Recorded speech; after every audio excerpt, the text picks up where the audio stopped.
The moment those cruel words left her mouth, something inside me broke. My wife stood there, her eyes cold, telling me she wished I would just disappear. No arguments, no tears, just an icy dismissal as if I had no place in her life anymore. I didn't shout back. I didn't try to defend myself. Instead, I quietly packed a small bag that night, walked out of the door, and left without saying a single word. I vanished from her world completely, determined to honor her wish, even if it shattered my own heart.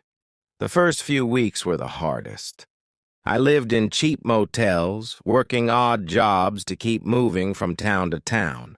I avoided all contact with anyone who knew us. My phone was turned off, and my social media accounts were deleted. I didn't want her to find me, but deep down, I wondered if she even cared enough to try. Every night I replayed our last conversation in my mind, questioning what I had done to deserve such venom. Months turned into years. I built a new life under a different name in a quiet coastal town. I worked at the docks during the day and spent my evenings watching the waves crash against the shore. I told no one about my past. I convinced myself that the man I once was had died the day I walked away. But the truth was, a part of me still lived in the shadow of her words. 7 years later, fate decided to intervene. I was having coffee at a small cafe when I overheard two women talking about my hometown. My chest tightened when I heard my wife's name. She had fallen on hard times, they said. The rumors were that her health was failing and she lived alone. I felt a strange mix of emotions, anger, pity, and something else I couldn't name. A week later, I was back in the city I had sworn never to return to. I didn't plan to see her, but curiosity got the better of me. I found myself walking past the house we once shared. It looked worn down, almost lifeless. That's when I saw her thin, pale, and moving slowly toward the mailbox. Time had been cruel to her. Our eyes met for the briefest second, but I turned away before she could speak.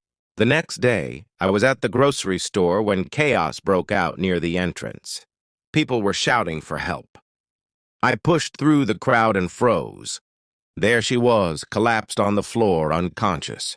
Her face was ashen, her breathing shallow. Without thinking, I rushed forward, kneeling beside her. I called her name softly, but there was no response. Paramedics arrived quickly, and I followed them to the hospital. The nurse asked if I was family. I hesitated before saying, "I'm her husband."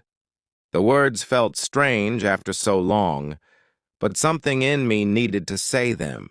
I sat by her bedside, watching the rise and fall of her chest, remembering the life we once had before everything went wrong. When she finally opened her eyes, they widened in disbelief. Tears welled up instantly, and she whispered my name as if it were a prayer. I didn't speak right away.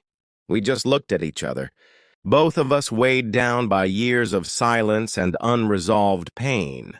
She reached for my hand, her grip weak but desperate. "I never meant it," she said, her voice trembling. "I was angry, hurt. I didn't know I'd lose you forever." Hearing her words was like reopening an old wound, but there was also a strange sense of relief in finally knowing the truth. In that quiet hospital room, we both realized something. We couldn't undo the past, but we still had a choice about the future. Whether we would rebuild or part ways again was unclear. But for the first time in years, we weren't strangers anymore. We were two broken souls, finally facing each other after 7 long years.